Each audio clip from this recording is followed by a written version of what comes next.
करते रहें। कपालभाति, श्वास को दोनों नासिकाओं से छोड़ने की क्रिया है। शक्तिपूर्वक श्वास को छोड़ना है।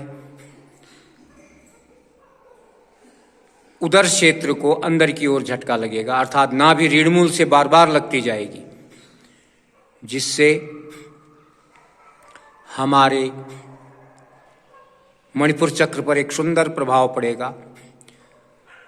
मणिपुर चक्र को ओपन करने की भी ये विधि है।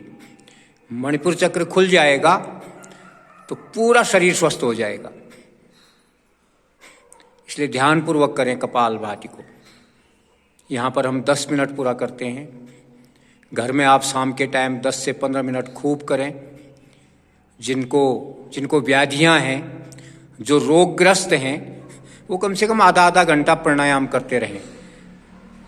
आधा घंटा कपालभाति कर लें, आधा घंटा अनुलोम विलोम कर लें, अग्निसार क्रिया कर लें, नाड़ी शोधन कर लें, तो जल्दी शरीर में स्वस्थता आएगी हमारी। शरीर माध्यम खल धर्म साधनम।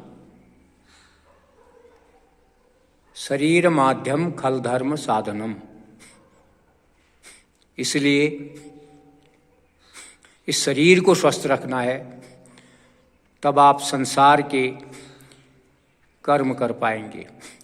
दूसरा, योग उस ईश्वर से जुड़ने का नाम है।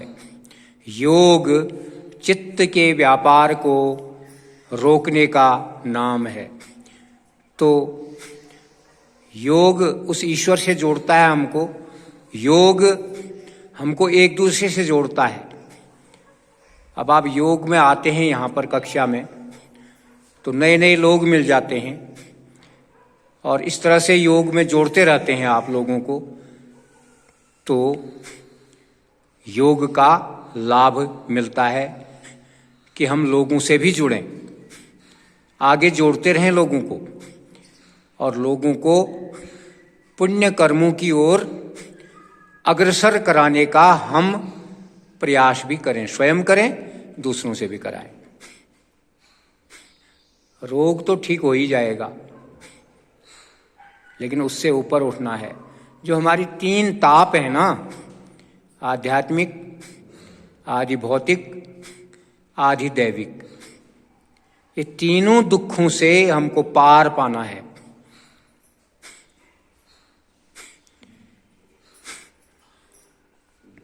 आध्यात्मिक ताप होता है जो हमारा प्रारब्ध है,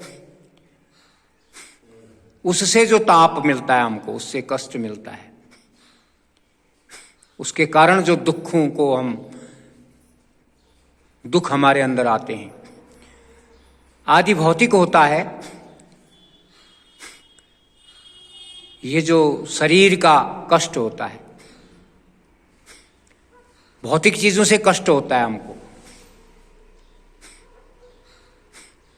वो आदि भौतिक है। आदि दैविक होता है अकाल मृत्यु हो जाना, कहीं एक्सीडेंट हो जाना, कहीं चोट लग जाना, कहीं पैर टूट जाना, हाथ टूट जाना, ये सब आदि दैविक है। दैवीय प्रकोप है वो। कहीं गिर जाना, चोट लग जाना, उससे दुख हो जाना हमें आदि दैविक है। देवीय जो हमारे उस दैवीय सत्ता के कारण जो हमको दुख मिल रहे हैं, कहीं पहाड़ का गिर जाना, उसके नीचे आ जाना, आपदा आ जानी, उसमें कष्ट हो जाना हमको, ये सब आदि दैविक दुख हैं। इन सब से पार होना है हमको। और वो कौन करता है?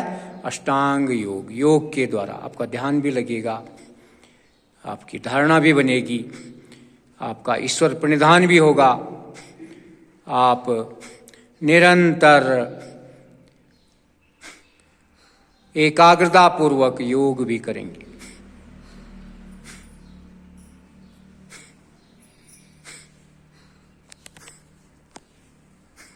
आंखें कोमलता से बंद रहती हैं हमारे पूरे प्राणायाम में, और आनंद पूर्वक हम प्राणायाम करते हैं। श्वासों का, श्वास प्रश्वास की गति को देखते रहकर